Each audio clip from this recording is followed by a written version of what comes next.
Hey Tom, how's it going? Oh, hey, Laura, how you doing? Doing well, and yourself? Yeah, doing good, thanks. I like that video you sent us last night. I've watched it like 4 or 5 times trying to understand some of this. Some of it goes over my head, but I got it. It just took me a while. Well, I'm glad you did. I only watched it once, and I watched three different videos, and I never really got a good handle on the case. I gotta have the overall gist of it, but the specifics, that was pretty complicated, I thought. Yeah, me too. Yeah, So I'm glad you put it in there. yeah, I thought it was, because I wasn't gonna have the ability to talk about it, you know, in the training, because I just don't understand it. So I thought, well, maybe if enough of us watch it, we can discuss it and get a better idea. Exactly. Yeah. Well, I'm glad to hear that it wasn't just difficult for me. No, not at all. Hey, Keith, how's it going? Hey, Bob, How you doing? doing good? Doing good.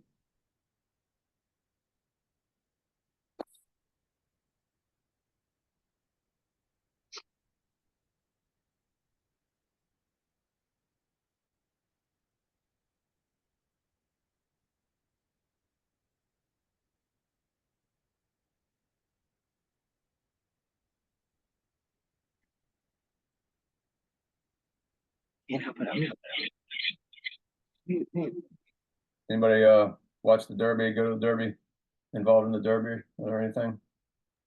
I saw the replay. That's about it. Yeah, who won? Huh? Mystic Dan.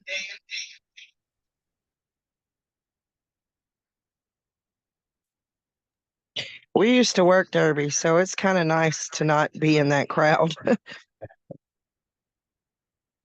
hear you. And of all things, we sold the beer. That's how Bob and I actually met, was working Derby. All right, good to know. Well, after 2020, they took all our sales away. So we did it for our boys to go through scouts to pay for like their camp because it was $450 a year. Yeah, But they took all of our percentage of sales away after 2020. So our whole troop doesn't even do it. But my son got Eagle and is out now. But our troop doesn't work it anymore either. good deal.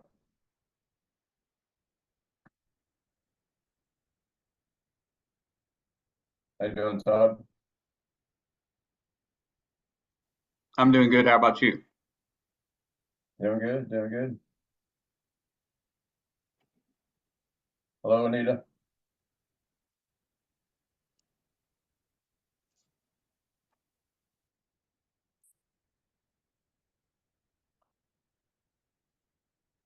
All right, it's 6:02. We'll go ahead and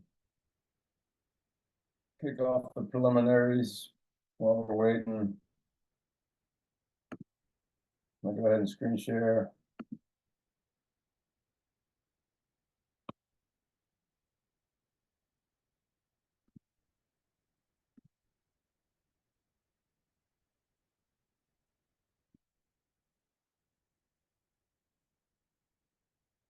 Everyone see the Kentucky Assembly logo? Yes. All right, thanks.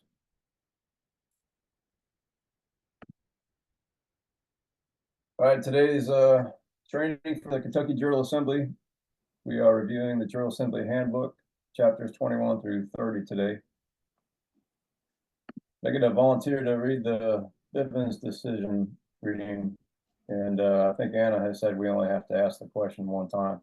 So if I could get a volunteer to read, I'd appreciate it. I'll read it, Tom.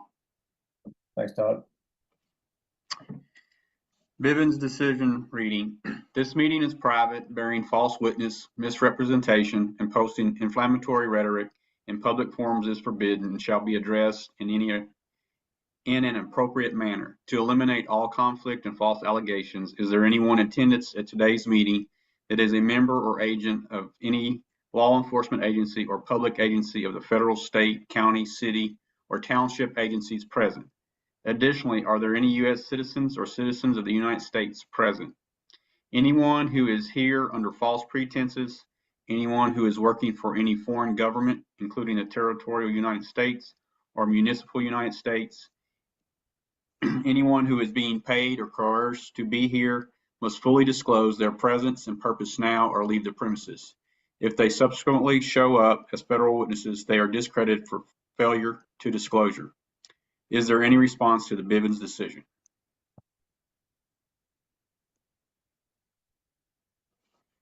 Thanks, Todd. You're welcome. All right, the overview for today. Welcome, everybody. Glad you're here. Glad you could make it. The purpose of our training today, once again, is to, as Anna quotes in the beginning of the handbook, is to know basic definitions and oppositions and roles so that everyone understands what they're doing and why. And again, this is our training as a Kentucky Assembly. So the goal for us as an assembly is that we have reviewed this information together so that we can stand on solid ground later on and say, as an assembly, we have reviewed this material and we're ready to move forward. However, keep in mind that individually, we all need to be very familiar with this handbook. The purpose of today's training is to get us all up to speed. I'm not going to be getting in the weeds. The purpose of today is to review certain parts of each chapter so that, like I said, as a group, we can stand on solid ground. But that individual effort needs to bring us collectively informed and with a stronger, individually, we're going to make us all stronger. But today's purpose is not to get in the weeds. About the goal, like I said, to get to that point where, as an assembly, we're comfortable standing on solid ground to build our pillar. Laura? Yeah, I was Yeah. just gonna say there was a YouTube video of a young man reading the whole Jural assembly book, and I don't know what I've done, but I can't find it when I get back on YouTube, and I was just wondering if anyone was familiar with that link or if they had used it or if it was removed. Anyone familiar with that? I remember someone mentioning it, but I'm not familiar myself with it.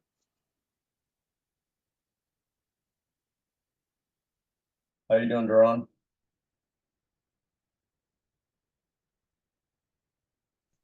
Doing pretty good. How y'all doing? We're doing great. Good to have you. Thank you. Thank you. ROE today, raise your hand, interrupt, whatever you need to do to get your question asked. Ask any question you want, and if I don't see it in your hand raised, please just ask.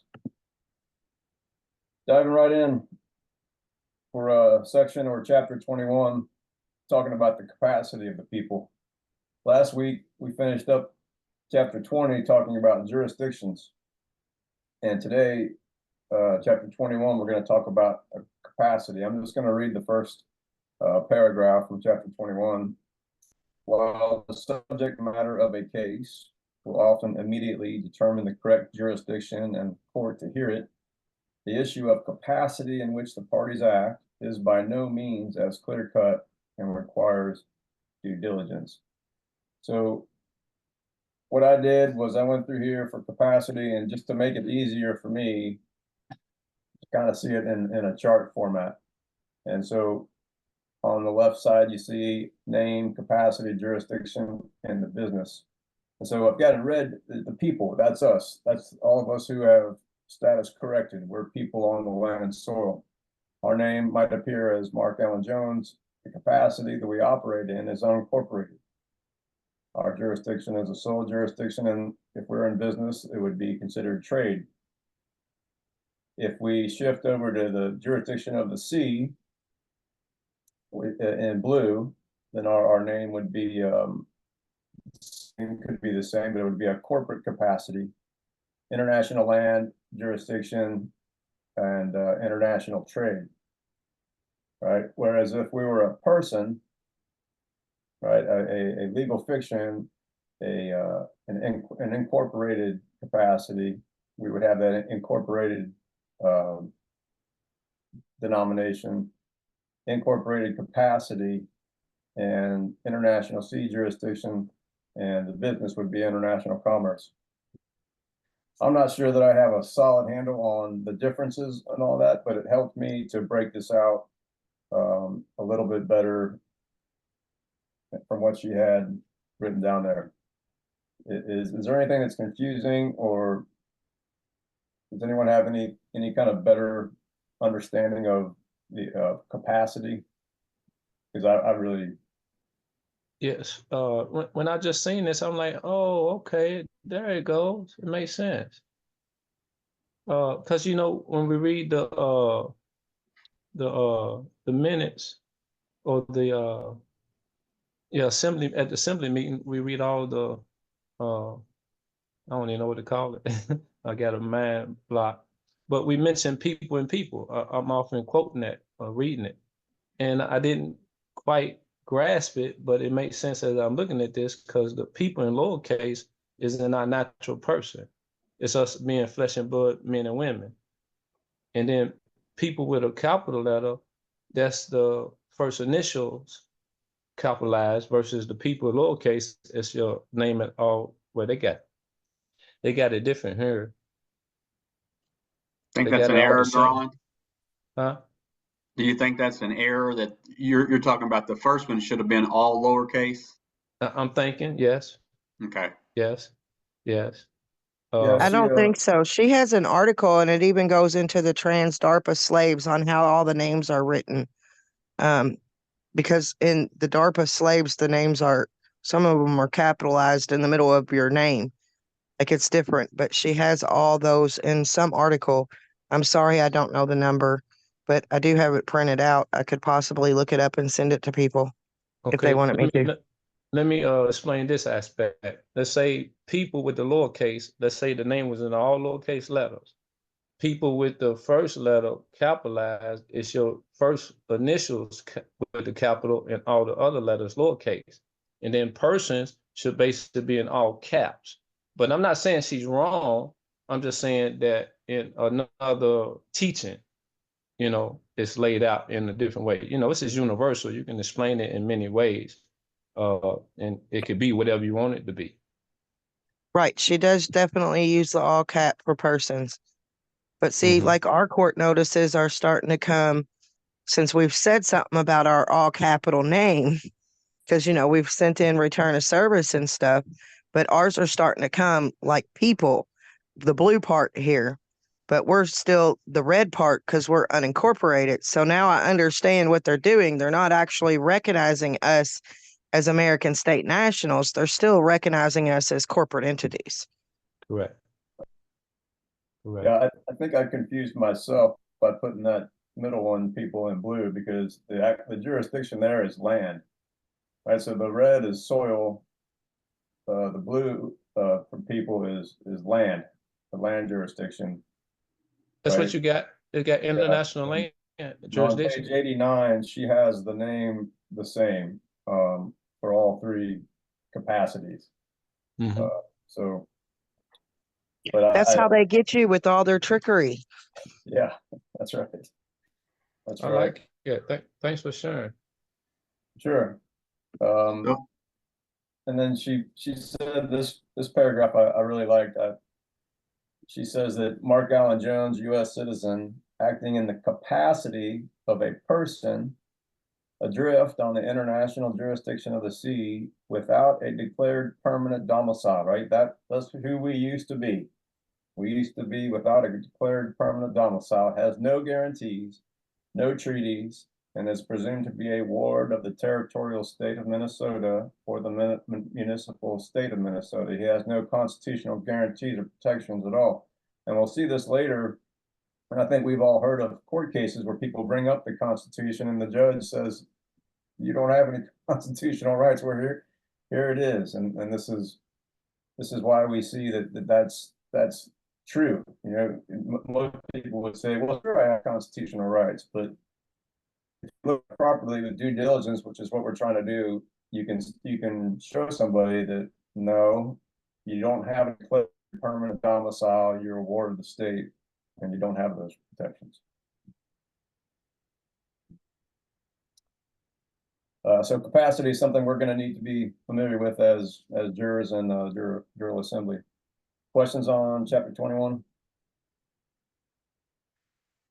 No, I do want to mention though, Tom, that as I'm working through this for moving in the process of transferring my LLC from the corporation or, to the private, I learned something the other day and I never really thought anything about it much, but when you have a website and the most common one is .com, that's for commerce.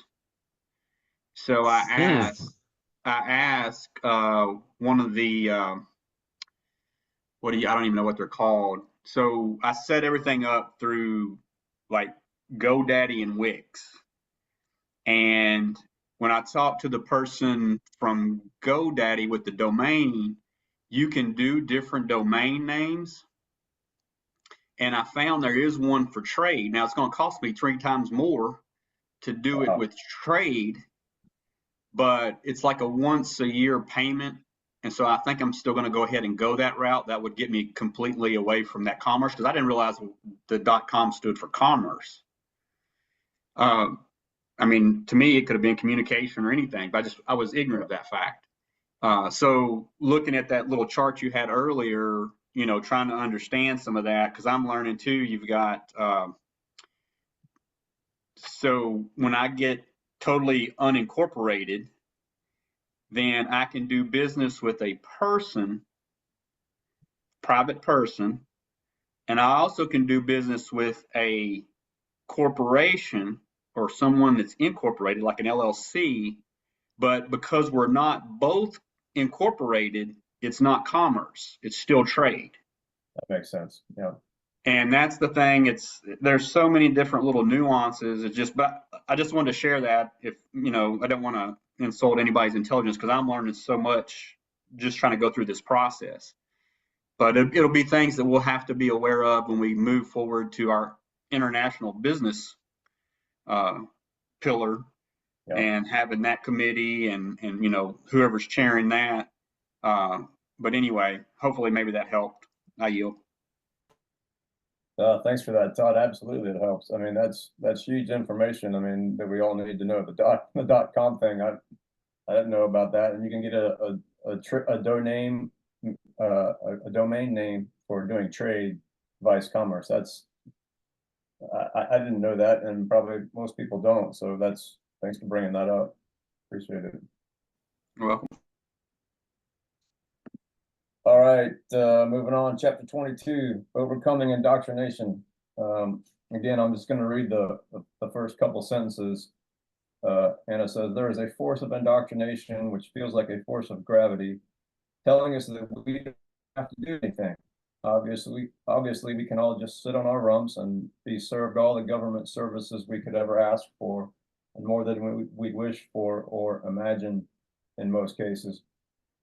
So the thing she's kind of talking about here is, do we want to just go along as we've been indoctrinated, as we've been told, or do we really want to do the business of standing this government up? And really, that's kind of where we have to make a choice. And I think we've all decided to make that choice. So she says, either you have a choice, either just drift along and let the servants be your masters, as we've been programmed to do, or she says it's like that moment when a pregnant woman realizes this is it. There's nobody else in the world who can give birth to this baby. So it's up to us, right? It's up to us to make this happen, and nobody else is going to do it for us. We can't just sit there and hope that somebody else does it. It's up to us to make it happen.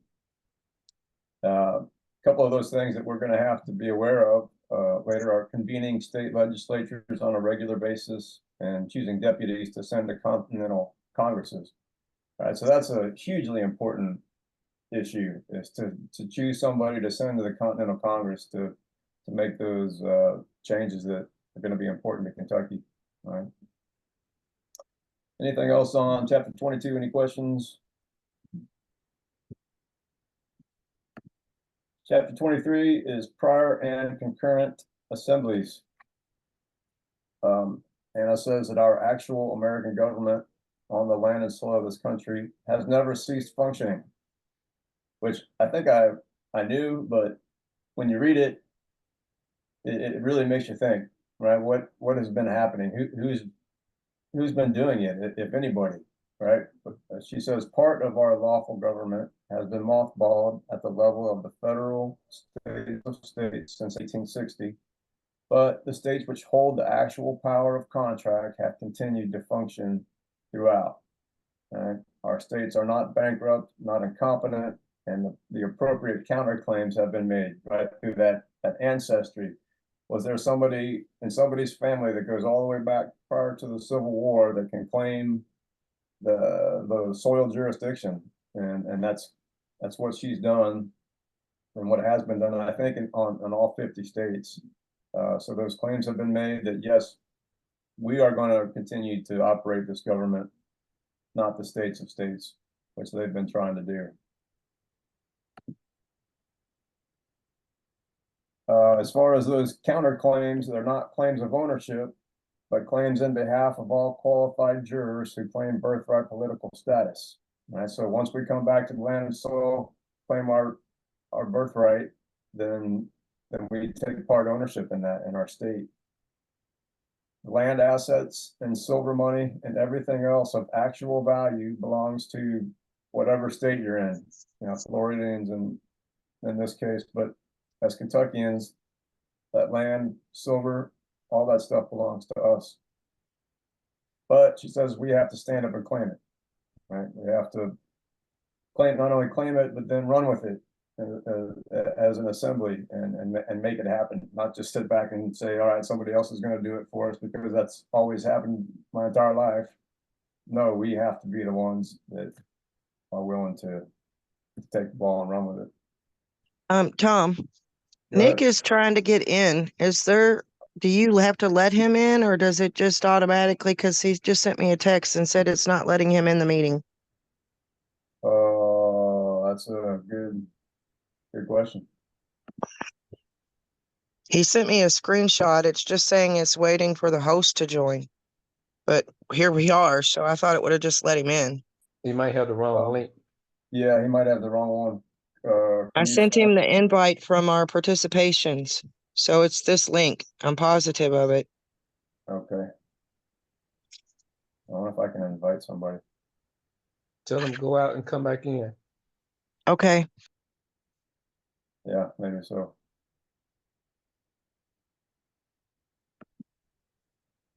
Should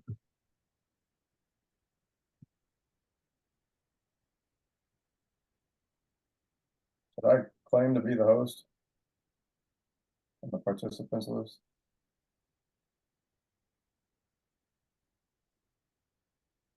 I don't know. I told him hopefully he tries it, but I just wanted you to be aware he is trying to get Yeah, into this meeting. I appreciate that. Give it a second.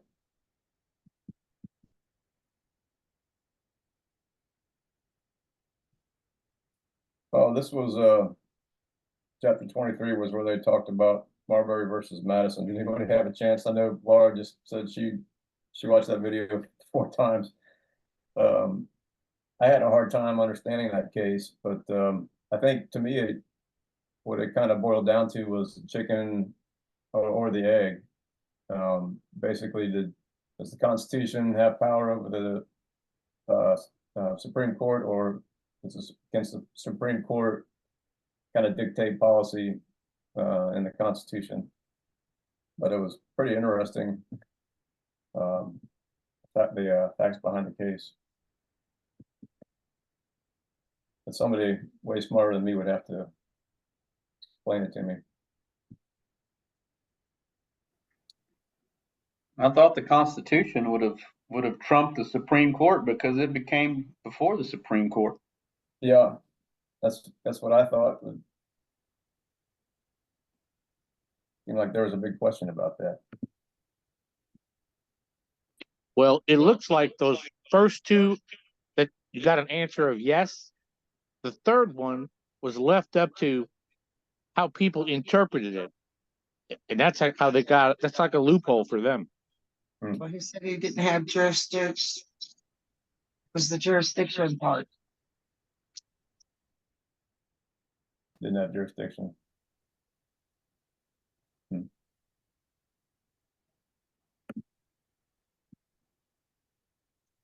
All right. Any word from is Nick responded to you, Laura?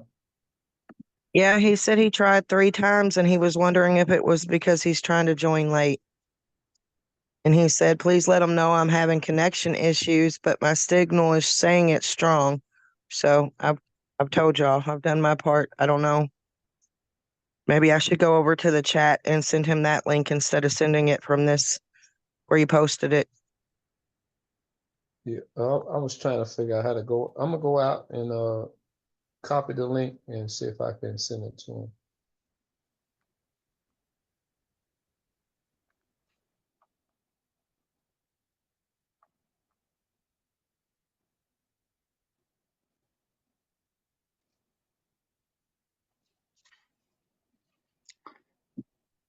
So Tom, is this layout something directly from Anna because it's different than the actual handbook, right?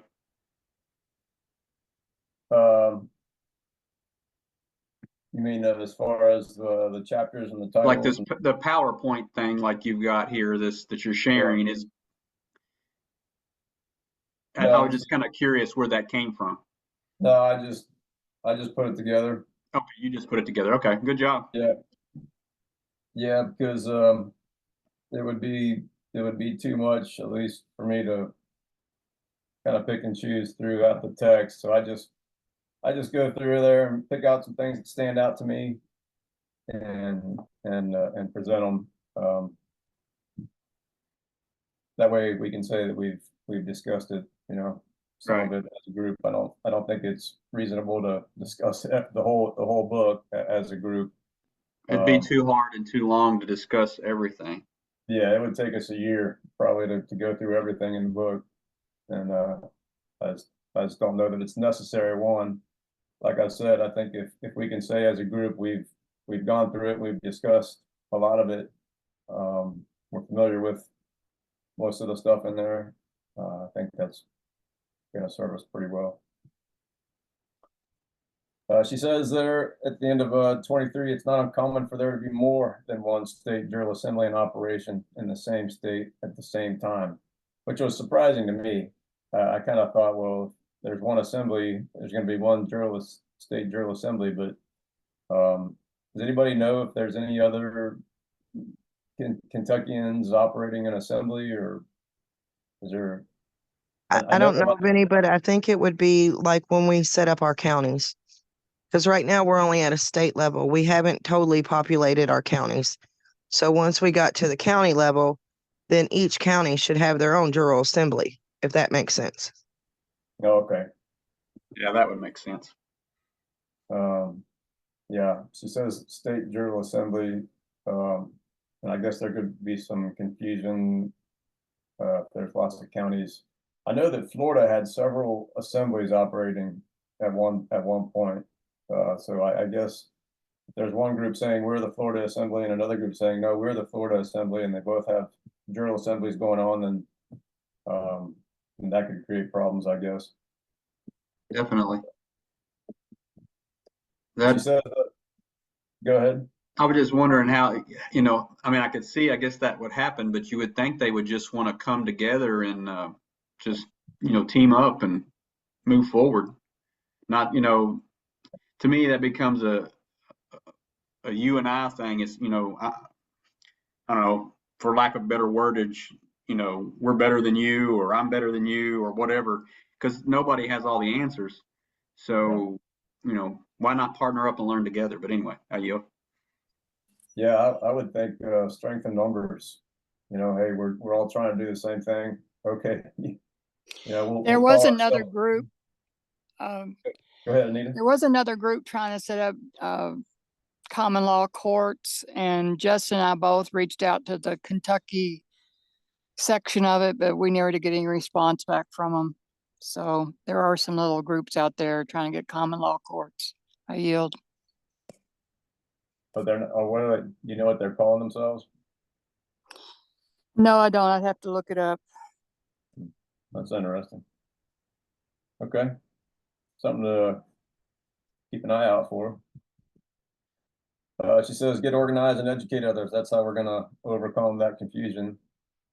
And then we talked about the Marbury versus Madison. The important thing about that case is that the de facto is not arguing against the ruling in Marbury versus Madison. They're arguing that we voluntarily gave up our birthright citizenship and accepted their federal instead. And so that's where the confusion there is, that we need to say, no, we didn't give it up, taking it back, and getting back our constitutional protections.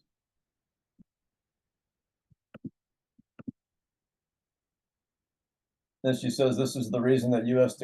district court judges have been known to hold people in contempt for advancing constitutional arguments in their courts. They say it simply doesn't apply to you.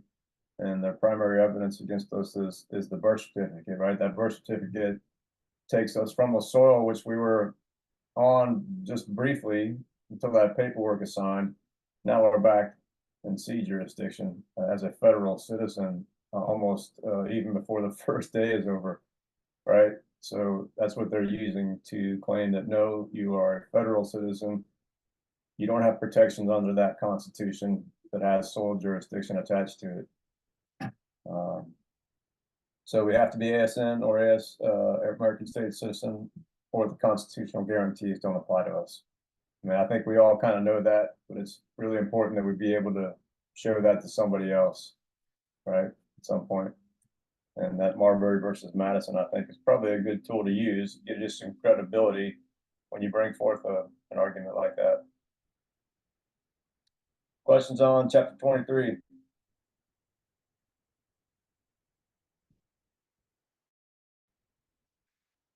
Four is titled "The American Government."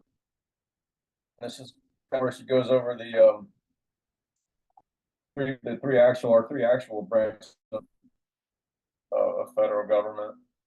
She says, she starts off by saying our American government created the federal government, which I don't think most people probably know anymore. They probably think the federal government sits on top of the mountain and everything else trickles down from there. But the constitutions, all of the constitutions were created by us, the people on the land and soil at some point.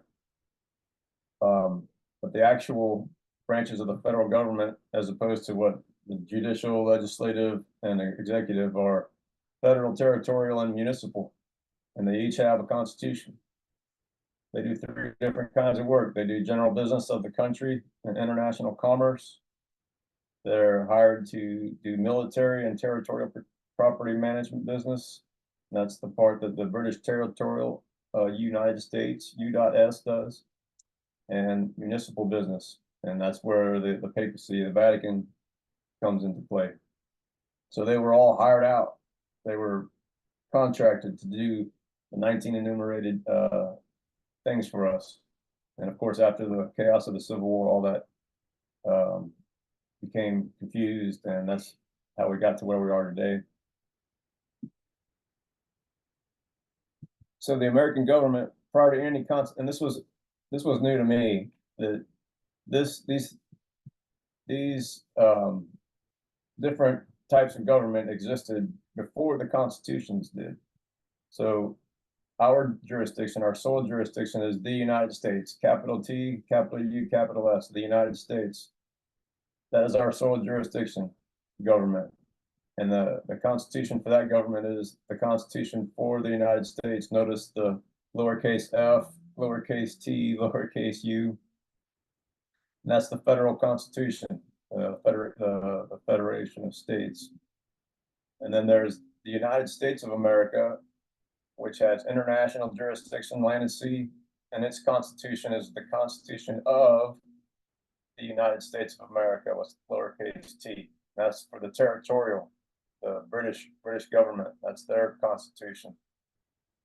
And then the States of America, a global jurisdiction of commerce incorporated. That's the Constitution of the United States Municipal, in which is contained the Articles of Confederation, right? Because that is the confederation of states.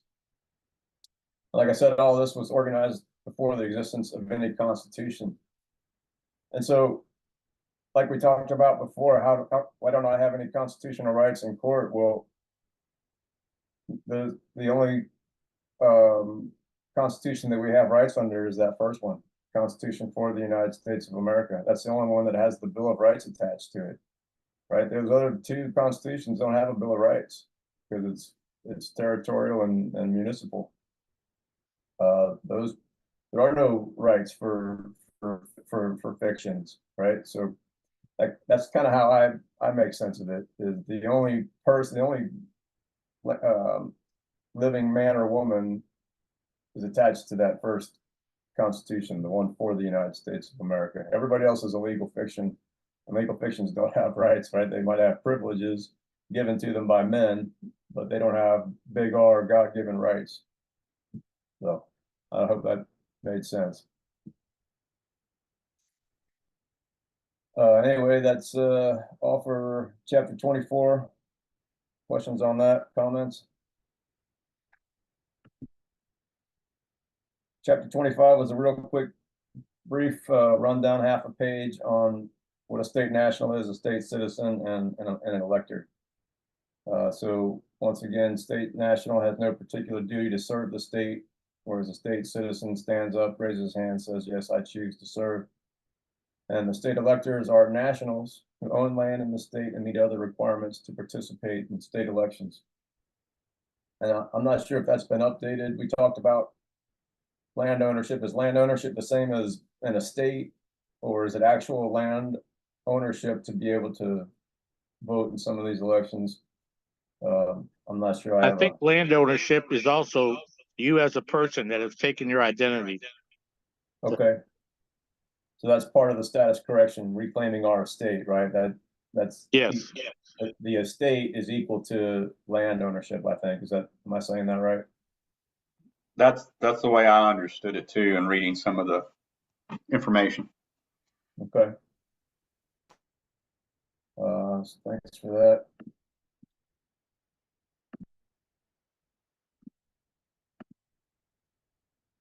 So on to chapter 26, we're going to talk about the national jurisdiction, which is the sole jurisdiction.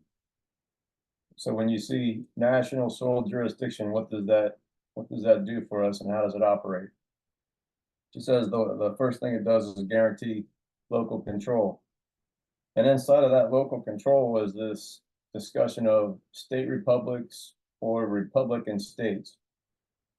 And she doesn't really go into it in chapter 26, but I did look on Paul Stramer's website, and I searched both state republics and republican states.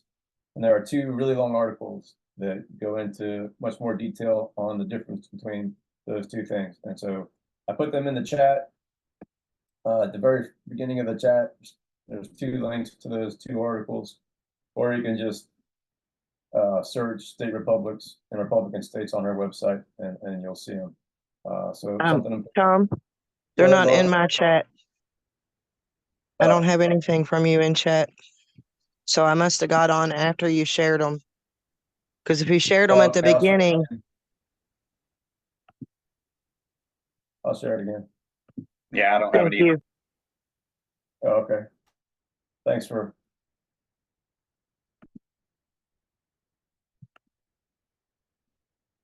Telling me that. All right, hopefully you have them now. Yeah, it's on there now. Okay, thanks. And so the other part of a national soil jurisdiction is that in the soil, right, the first 6 inches of the earth is a small p people, and associated with what we talked about a little bit earlier, the small m or small k for Kentucky, small letter states on national soil jurisdiction. And so the soil is like the skin on the body. By owning and controlling the skin, the local people retain the vast majority of the power of government, if they act in the proper capacity and organized to do so. So there's that word capacity again, right? But we have to act. We have to, number one, reclaim the soil for ourselves, and then take the next step of acting in the proper capacity.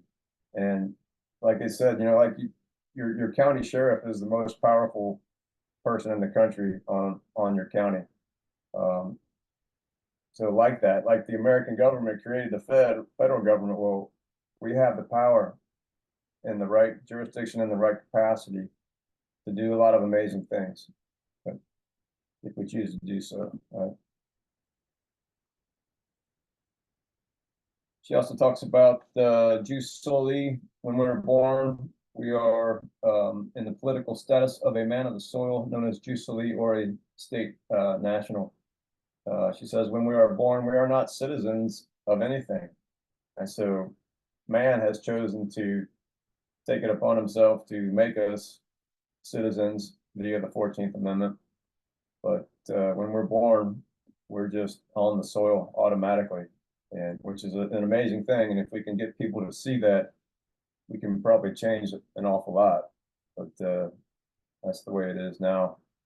The basic dictum of national soil jurisdiction is harm none and be harmed none, right? Common law. Questions on chapter 26. 27 is about international jurisdiction.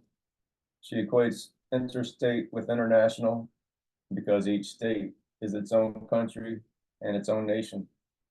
International jurisdiction is controlled by your state. So once again, we think international, you might think federal, some kind of other power entity controlling it, but no, it's us. It's we the people. We control the international land jurisdiction. Right? It's part of our state. It's the part underneath that 6 inches of soil that belongs to us. Inside that international jurisdiction, there's 3 components: land, air, and sea. The land jurisdiction is the mineral and groundwater resources, railroads, post offices, post roads, interstate highways, and electrical. So that land jurisdiction extends outside of our borders, or it could, right? Like with a railroad, interstate highways, anything that goes across the border, land jurisdiction. It's not soil, because soil would just be contained inside the geographical borders of the state. So that's the land jurisdiction. And then the sea jurisdiction is, an example would be the Great Lakes. So for Michigan, Ohio, Pennsylvania, they have access to the waterways on their coasts. The United States has 3 sea coasts, or any kind of navigable inland waterway would be international sea jurisdiction. So would the Ohio River be international sea jurisdiction? Because we do a lot of traveling up and down the Ohio. The Ohio starts at Pittsburgh. So as far as international sea jurisdiction, I'm not sure, because the 2 rivers come together in Pittsburgh to make the Ohio, and the Ohio goes all the way down to, is it Cairo, Missouri? Tom, Yeah. my understanding is those are all inland waterways. And I think we discussed on something, Duran, you may help me with this, that Anna said on one of the calls or coordinator meetings or something like that, that it's the high water mark at the first, was it bridge, that stops any sea, or basically that stops the jurisdiction of the sea there. From that point on, it would be under, way I understand it, land and soil. That is correct. Yeah, she just says any navigable waterways. So I would assume Ohio has to. She mentioned Mississippi when she was doing the call when I heard her speak. So I would just assume that Ohio is because we get a lot of bar ships and am I saying that right? I'm not, am I? Talking about barges. Barges. There we go. Yeah, Todd, I think you're right. I do remember her talking about that high water mark. I think the Yes. Great Lakes touch Canada, right? And our seacoast, you know, the Gulf of Mexico touches Mexico and a bunch of other different countries. The navigable inland waterways, I think if your bridge remark, I think the Mississippi River could be considered international sea up until the point of that bridge. Right. And after that, it would shift over to international land jurisdiction. Does that Yes, sound I right? think that's correct. Okay. All right. The air jurisdiction, I kind of assumed that was airspace, like airplanes flying, but she makes the point that it's public airwaves, radio, TV, and that's been taken over by the de facto, um, and they've messed around with our airwaves. But does that make sense that the air jurisdiction is like radio and TV? Anybody else have any different thoughts on what the air jurisdiction was? I just like to add that a lot of times when people claim allodial title over their property, they forget to claim jurisdiction over the air over that property. You know, so it's something to keep in mind when you get to that point. That's a good point because I'd like to stop these chemtrails like they're trying to do in Tennessee and North Carolina, and that would be all air. I mean, it's an airplane, but they're doing stuff to affect our frequency waves. Yeah, that's a good point. I've got a lot of concerns about these 5G towers, and of course, if you're not on the land sole jurisdiction, you've got no way to fight that. But as a Jural assembly on land and soil, we would have power to tell a company, hey, you don't have a right. If you had the backing and I think if the assembly said so, you could probably turn that around if you really wanted to. And if you notice, when they went to 5G, your service didn't get any better. Okay, It was another ulterior motive. I think you're right. And 6G is coming soon. Yeah, I think I was told like 4G operated to like 8 to 10. I don't know what it's hertz, kilohertz, but 5G operates like 4 times that power. And I don't know what 6G is. So, I think it's 20. Hey, go Nick. hey, Nick, Then. glad Go to ahead, have you. Nick. Apologize about being late, guys. I had several issues. I tried several things. I ended up having to like restart my whole phone and everything. So I don't know what's up with that. Reason why I raised my hand though is I was going to ask you guys if you heard about the ceramic disc. It's supposed to be going in place of these 5G towers. It's supposed to reduce like the harmful, I don't know if it's a sine wave or something that's coming off of these 5G towers. Anybody know anything about that? I yield. What is it again? It's like a ceramic disc that's supposed to be going on the 5G towers. It's supposed to filter out some type of negative frequencies or something. What I can say about that is I can't hold my phone too long without it burning my finger. And I'm getting ready to downgrade to a 4G. I don't like 5G. I agree.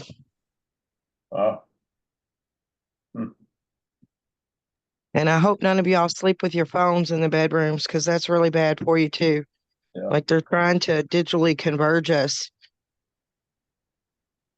Explain that, please. Digitally converge. There is a thing that's the biodigital convergence that I'm talking about. They're trying to make us all transhumans and put the like we're walking batteries. We are the cloud.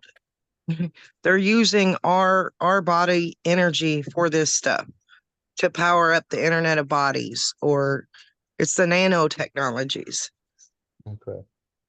Okay. that they Yeah. didn't tell anybody they were doing, but yet, that's my concern about our form when we take our DNA back. We're not really getting it back.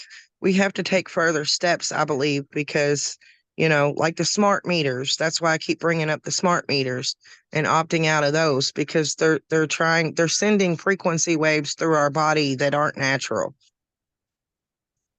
Okay. Yeah, I'm tracking with you, Laura, because I've watched this woman on Rumble. Her name is Sabrina Wallace, and I know Sabrina Wallace very well.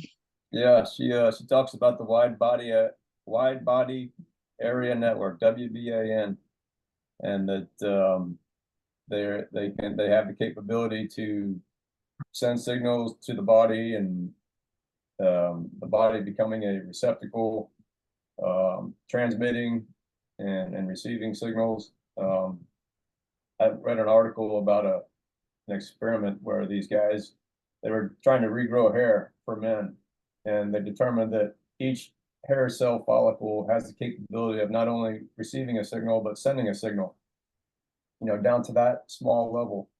And so if you take that with the whole body, every cell that you have has the ability to do that, to be a transmitter and a receiver of certain types of electrical signals. And that's what the wide body area network is talking about, is making every cell in your body programmable and stuff like that. It's crazy stuff. You'd have to go see it for yourself. Sabrina Wallace is her name. Yeah, I've watched many of hers. There's also a guy called Brian Mitchell on Facebook. He shares a whole lot of it, and a guy out of Canada who is actually trying to join the assemblies now because he's been trying to speak at some things in Canada, and see, Canada was founded on common law too. So I did ask Anna in her webinar on Thursday if they had, and she had somebody from Canada on the line ready to give me the assembly page. So that was pretty awesome too, because this is not just an America problem. This is a worldwide problem. Like they're literally trying to fight World War III through nanotechnology, and we get all these medicines from China. And they're our enemies. So I don't know that when we go to the doctor, we're always getting the best care, and we're not getting told the truth. I mean, the doctors have to use this biodigital. I mean, that's how they can put the little thing on your finger and read your pulse and it's been going on for a long time. I know Sabrina Wallace said that specifically in the 90s, she worked in Louisville by the airport where I live, and that technology started then. And I'm actually thinking it might have been what killed my dad with a heart attack because, we had big towers in our neighborhood putting off all these frequencies. So it's just a concern of mine about actually really getting back our DNA because they can do mental manipulation through it. And they're trying all kinds of crazy stuff. That's why our society is falling apart the way it is. Why women don't know they're women and men don't know they're men. I mean, it has a lot to do with this technology that's being used on us. And I'll yield. Yeah, I think it's legitimate. I mean, our global 528 is 528 hertz for a reason. It's because the frequencies are super important, and you have to wonder why our whole world has been flooded with all kind of ways: radar, TV, radio, you name it. Are they flooding out? They're trying to flood out the good frequencies so that we can't use them. But it's all air jurisdiction stuff. So one other reason why we have to get our assemblies together so we can have the power to shut a lot of these things down. There you go. Yes. Yes. Hey, Tom, Nick's got his hand up. Go ahead, Nick. Nicholas on Garrett. I just want to point out that in order to send and receive a signal, for one, you need, you got to have power. You know what I'm saying? That's just how a transceiver and a receiver works. As far as us being like, I'm sitting here thinking, why ain't we under the influence? I know I'm a male. You know what I'm saying? I'm not confused. It's not really altering my thoughts. And the only thing I can think of is like, I've been on this detox program, right? To where I'm eliminating heavy metals out of my body, because I feel like if you'll start reading labels and look at some of the labels and stuff that a lot of the vaccines and the medications and stuff like that, they've got the heavy metals in it, like mercury and stuff like that. So I've been doing the chlorine dioxide. I've been doing it for this is my second time doing it for, I guess it's going on 9 days now. And what it does is it oxidizes any type of heavy metal that's in your body and allows the body to recognize that it's a foreign agent in your body, and it causes you to eliminate it. So I think that everybody that's on this group right now that's not being affected by the microwaves or the frequencies is because we must have a lower content of heavy metal, because a lot of us if we've made it this far, a lot of us is aware of what we're eating. I don't think there's a whole lot of us is probably eating fast food 3 meals a day. I know I certainly don't. We grow and raise our own food, and if we have to go to the grocery store, make sure we look for the USDA organic. It's just a little more trustworthy. It's people like us is giving a product out there that ain't got all these heavy metals in it. So I'm just thinking that if anybody's not done the research on MMS or CDS, it stands for chlorine dioxide. I'm living proof that it ain't going to kill you. There's all kinds of bad, negative stuff about it. I've been trying it. Like I said, this is my second go round on it. I'm trying to do it for 3 weeks just so I can get all the heavy metals that's in my body out, and make sure that I eliminate myself from being some type of transceiver. You know what I mean? And with that, I yield. That's what my ionic foot detoxes do for me. I detox the graphene oxide. You can see it, little black flakes all through my ionic foot detoxes. So that's why I feel like I haven't been affected as much, but I do feel like my kids have been. But they don't detox. Okay, And you plus, guys I'm agree allergic. with I'm sorry, go ahead, Laura. I was just going to say, plus, God made me allergic to metals. Like, I can only do 14 karat gold, so my body automatically fights it. It just puts me in a bad immune response. So do you guys think that, wouldn't you have to have an immeasurable amount of particles, like, metal particles in your body in order to carry a frequency? Because, we got a level of iron in our blood already. You know what I'm saying? We've got iron in our blood already.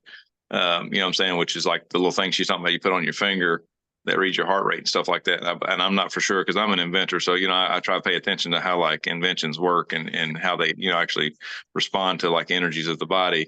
And I believe that it's going to be, because the body's electric, we have electrical current in our whole body. And so if we have iron, that's pulsating through our blood, then that's probably how it's picking up on, our heart rhythm, which is basically what that little piece does on the end of your finger. It picks up your heart rate, you know what I'm saying? And essentially your oxygen. And I believe it probably does that because there's so many particles of oxygen per particles of iron, and somehow it's able to read, you know what I'm saying? So, but like I said, my theory on it is if you detox the heavy metals out of your body, you shouldn't be affected by any type of frequency that, like the bio convergencies. I feel like you'd be less susceptible to any type of frequency manipulation to the human body. But I'm just, like I said, I'm guessing. I don't know if that to be fact, but what's your all's take on it? I agree. I have a printout of 40 nanotechnology materials that they're putting in our food, in our shots, in our pharmaceuticals. So there's actually 40 different things that I have found in my research that are being entered into the body without us knowing, so that they can, make this internet of body things, and they're trying to make the whole world. I mean, at this point, we're so far in the game, they're doing it to the plants and the animals and just everything, trying to digitize us. And that's I think the biggest supporter is the World Economic Forum. I know, like IEEE or a lot of DARPA, a lot of big corporations are the ones behind this agenda. And of course, the money goes back to the elites, like the Rothschilds. So, I mean, Anna's already discovered a lot of this in her work because I've read several articles on transhumanism. So she knows that they're stealing our DNA. That's why we fill out this form to take back our DNA. And see, when we did it, our TV went out, our phones went out. I mean, it was just kind of wild. And then we talked to Justin and Belinda, and they said they had the same occurrences. Their TVs went out when they changed status, their phones. I don't know if y'all have had any of that happen, but we certainly did. Ayo. Nick, I think you're right. I think if the less metals in your body, it's like an antenna. A bigger antenna is going to be able to receive a signal better. So that all makes sense to me.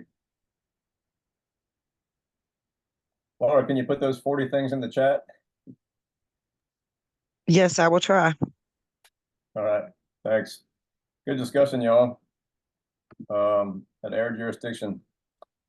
She finishes up chapter 27 by saying the people of the state are living under the public law, and except when they are actually on a train, in a post office, or otherwise in direct contact with railroads, electrical power right-of-ways, post offices, the living people of each state are not subject to international law within the boundaries of their states. So it makes you wonder about going into a post office, or going on a military base. How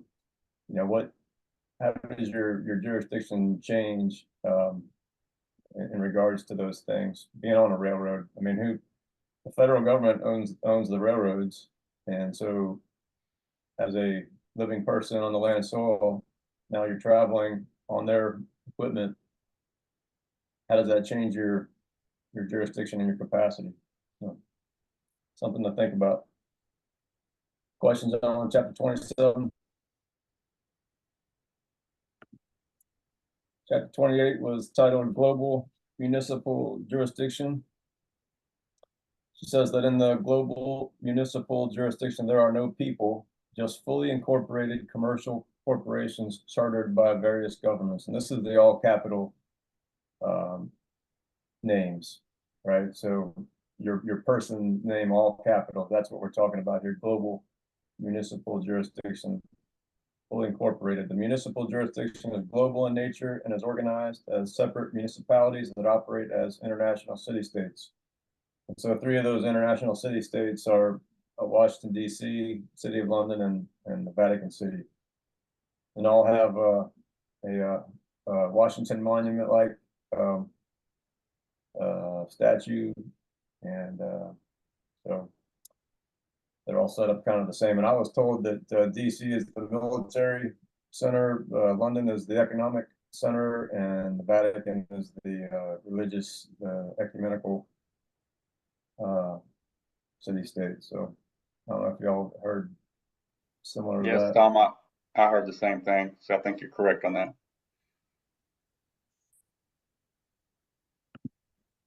Global municipal jurisdiction is the realm of commerce, which is business between 2 fully incorporated entities. So Todd was mentioning earlier that he's going to operate, or you're trying to operate and trade, and how do you do that with a fully incorporated entity? But that global municipal is 2 fully incorporated entities or legal fictions, and that's that all caps name. Any questions on chapter 28?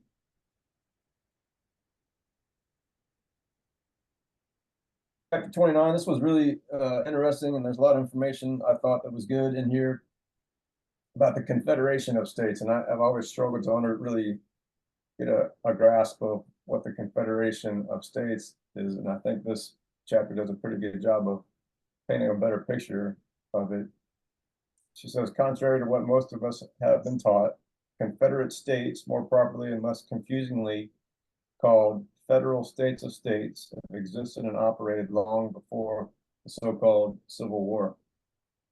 It says the Confederate states are not states in the same way, nor existing in the same jurisdiction as our land states. They are instead states of states entirely fictional and disconnected from the world of fact.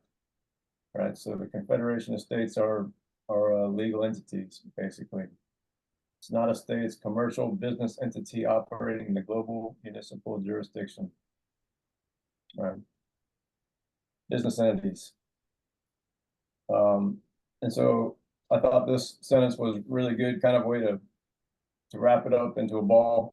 And she says, the state, which is we the people, right, on the land and soil, we create, give rise to the capital S state on international land and sea, right, the state of Kentucky, which then creates and gives rise to the state of state, the global municipal. So that would be or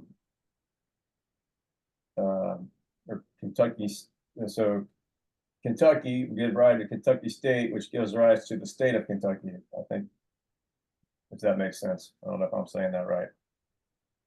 But the point is, it starts at the soil, then it moves to the land, and then it moves to the international global jurisdiction.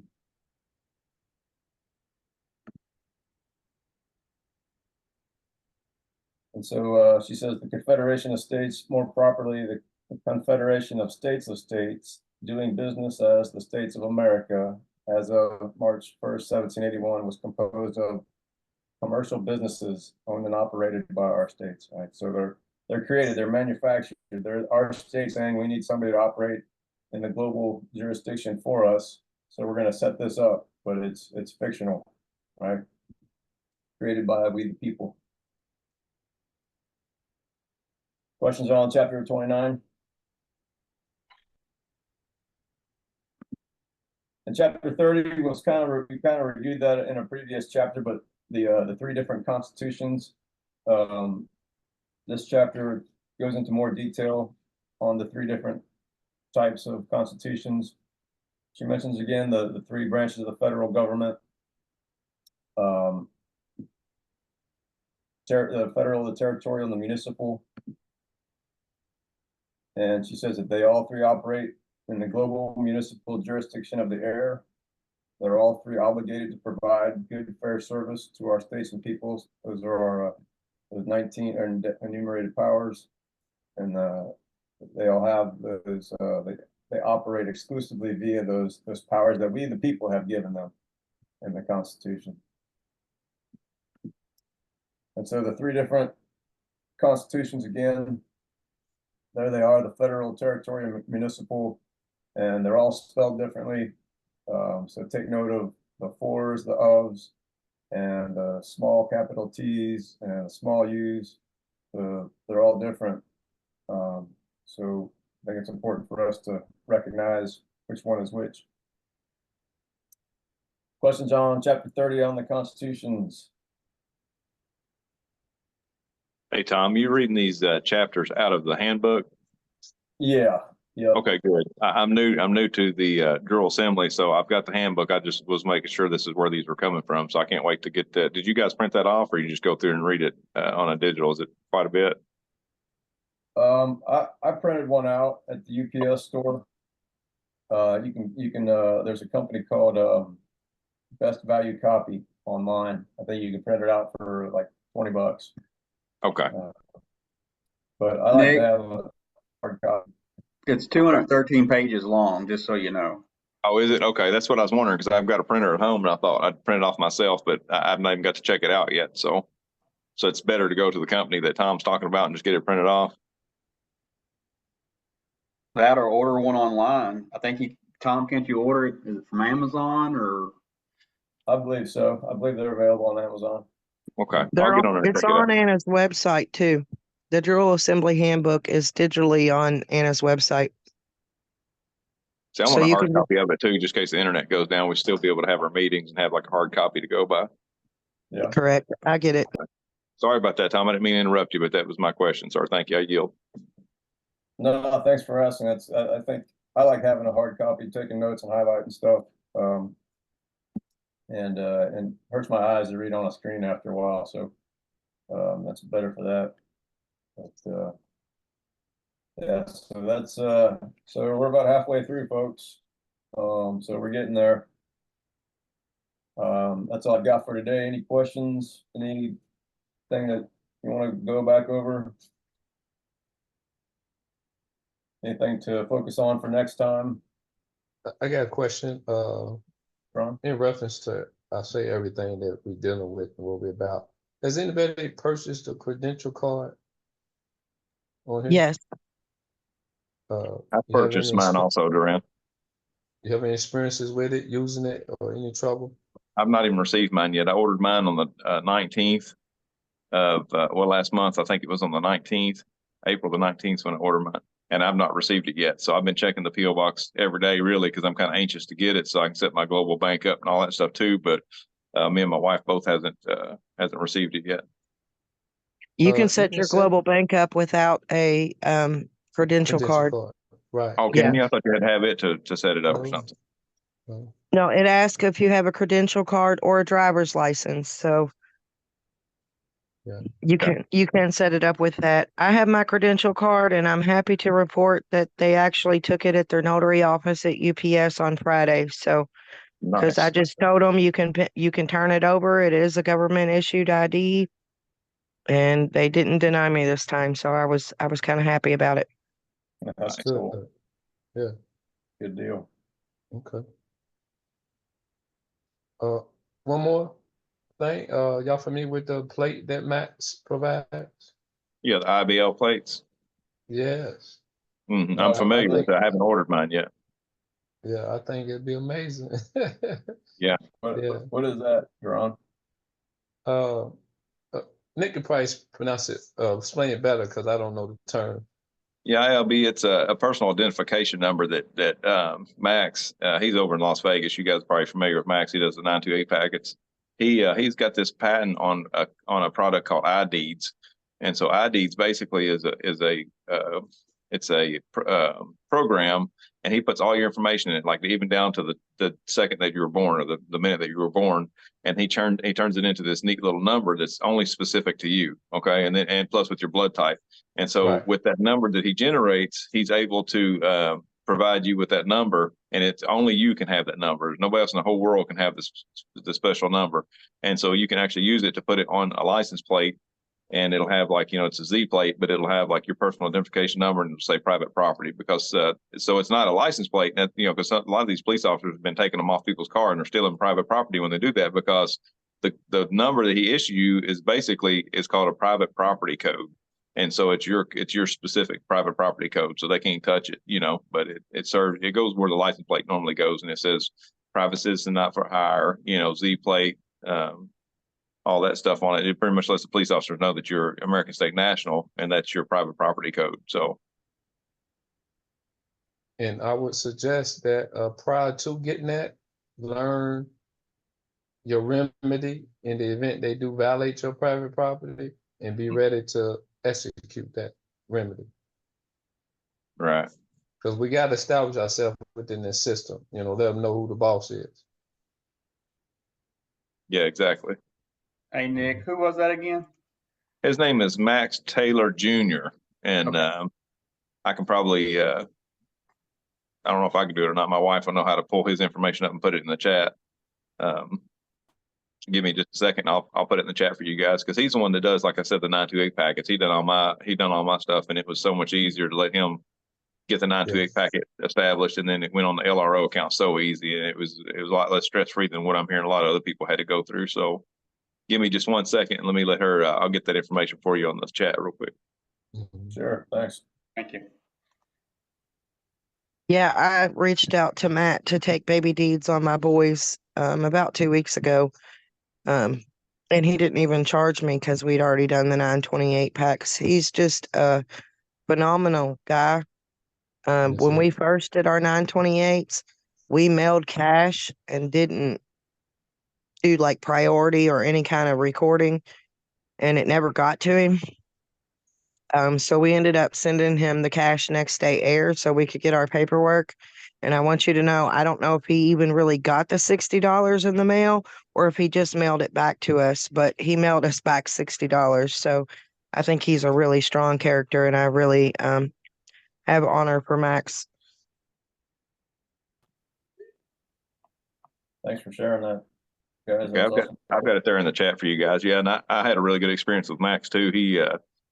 He's really busy man. He's wrote all the stuff that y'all see on Anna's website, stuff like that. He's the one that goes in and edits it and writes it for her. So he's also done work for Donald Trump, some of his speeches and stuff like that. So this man is he's pretty well known on his writings and stuff, and he's really good on legalese, I guess you would call it, and so he's aware of how, lowercase the American, the United States of America operates and versus the legal. You got legal and you've got trying to think of the terms here. Lawful. Lawful, yeah. So you got legal and lawful. So he's all up on the lawful end of it, so the legal. But check him out. I put his email and stuff in the chat there too. So you'll be able to get a hold of him. And there's some kind of website. I have to see if I can find it too. Because you can order credentials through him too. It's the ID credential. And I just found that the other day. I didn't see it on there before, so it might be something new they've added to the website. But that's where you get your property warning signs. And it's awesome. I mean, like I said, it's all lawful signs, you know what I'm saying? That tells them, and it tells them stay off your property, and the reason why, that there's American State National lives here is private property. And it goes into where if they violate that, then they're straight up tyrants, if they violate these signs, then you know who they are. And so I think it might have the fee schedule too attached to it or something, but give me just a minute and I'll find that website and stick it on the chat too. Okay. You I should find think his, there's you should find his information on Anna's website on corrected yeah. status. Yeah, Actually, I think it is, on her website. That's right. yeah. Yeah, the person that does the credential cards, his name's Paul Brindle, and he actually comes to our litigation, or no, getting your land legs meeting on Mondays that I do with Christy Leeper. So he's talked about it several times doing the credential cards. And Nick, you might want to check your email, because with Bob, he had to go in and verify. Like, I got mine real quick, but Bob had a glitch in his, and they had emailed him to go in and re-verify. And I know Belinda said they reached out to her to redo her thumbprint. So sometimes there's something holding you up. So you might want to check your spam or whatever in your email too. Okay. Yeah, I'll definitely get on there and check that out. And what was that gentleman's name again? Paul Brandel, Paul, and then Brindle doesn't have, it's Brand and then just a L. It looks kind of funny. Yeah. Okay. And he's the one that does everybody's credentialing card, because I was trying to find out from Justin if he was like, from Washington, D.C., if he's a Kentucky people, like who was it that's doing these credentials? Because I feared, some other people say it took a little time to get their credential card. I thought maybe they need help in that department. We could do that too or something, but I'm not sure if you got to be an American State citizen or American State national to do that. I have his email address, so I can send it to you through email if you want. You can email it if you don't mind. That way, if I got any more problems with, because I want my credential card, I've got the little notice cards I'm carrying around, and I keep thinking, man, I don't know how that's going to go over. If a police officer pulls me over and I hand him, a piece of paper out the window, I don't have my picture or anything with it, or it don't have the LRO account, the code on the back to where they can scan it and get to the LRO. So I'm just really, pressed for my credentials at this particular time. But Bob wanted me to ask you if you went in and verified it. Did they ask you to do that? Yeah, I've done everything. It showed that it was verified. They even sent me an email, said that, they received my payment, and stuff. But like I said, that was April the 19th, and I've not seen my credential card yet. So I am sending it to my PO box. So I don't know if that had anything to do with it, which it didn't say anything about restrictions on PO boxes or anything like that. But I do have receipt that they received payment. I just wanted to say something that Anna's always telling everybody not to poke the bear too soon, because you don't want to, at least keep your driver's license and your tags on your cars for right now until we get our juries up and running, because there's a lot of people that dump everything and then they get put in jail for a few days. So, don't do away with your cards and your tags too soon. Yeah. Now, if they do that at this particular point, as soon as we're signed up on the LRO, though, if they take us and put us in jail, that fee schedule kicks in, right? Did I understand that right? Yes, that's right. Let me interject one other thing. Anita's correct. One gentleman suggests that he's going to keep his license plate on the back, but take the Z plate and put it on the front. Okay. Now, another thing that'll help. You know how the revocation of election is so important, because it's one way they identify us as U.S. citizen. Another element they use, if I can call it that, is your address. Okay? Because when we go to court, they associate our address that's on our IDs as determined that we're U.S. citizens. I don't know if y'all familiar with the executive status or the executive estate. Okay, when you become the executive of your estate and you send an executive letter to the post office and you make your address general delivery to the post office, it eliminates the address. Plus, you take the address off of your house or your place where you stay at, and you do away with your mailbox. Okay, if you have no address, they can't come on your property because they can't identify that's where you live. You know, it's beautiful, man, and it gives you a lot of your power back. Yeah, that's good. Yeah, that's good news, Duran. Thank you for that. Yes. All right, everyone. Next week we'll do 10 more. So that's all I've got. Thanks for being here. Thanks for your participation, and I learned a lot. And unless anybody has anything else, we'll adjourn and see everybody next week. Sounds good, brother. Right. Appreciate you guys. Sorry about being late again. Like I said, I had some issues. I couldn't jump on there. I sent a video to Belinda showing that it just kept spinning. It kept saying preparing meeting, but it would never let me in. So I tried 2 or 3 different things and finally had to reset my whole phone. So I think that might help. But yeah, but appreciate you guys. Thank you so much. Yeah. Good to have you. Good to have you, Nick. Glad you made it. Yeah, have a good one. Absolutely. You too. Thanks, everybody. Good night. Good job, Tom. Thanks, guys. Yep. Thank you. Bye-bye. Good night. You too.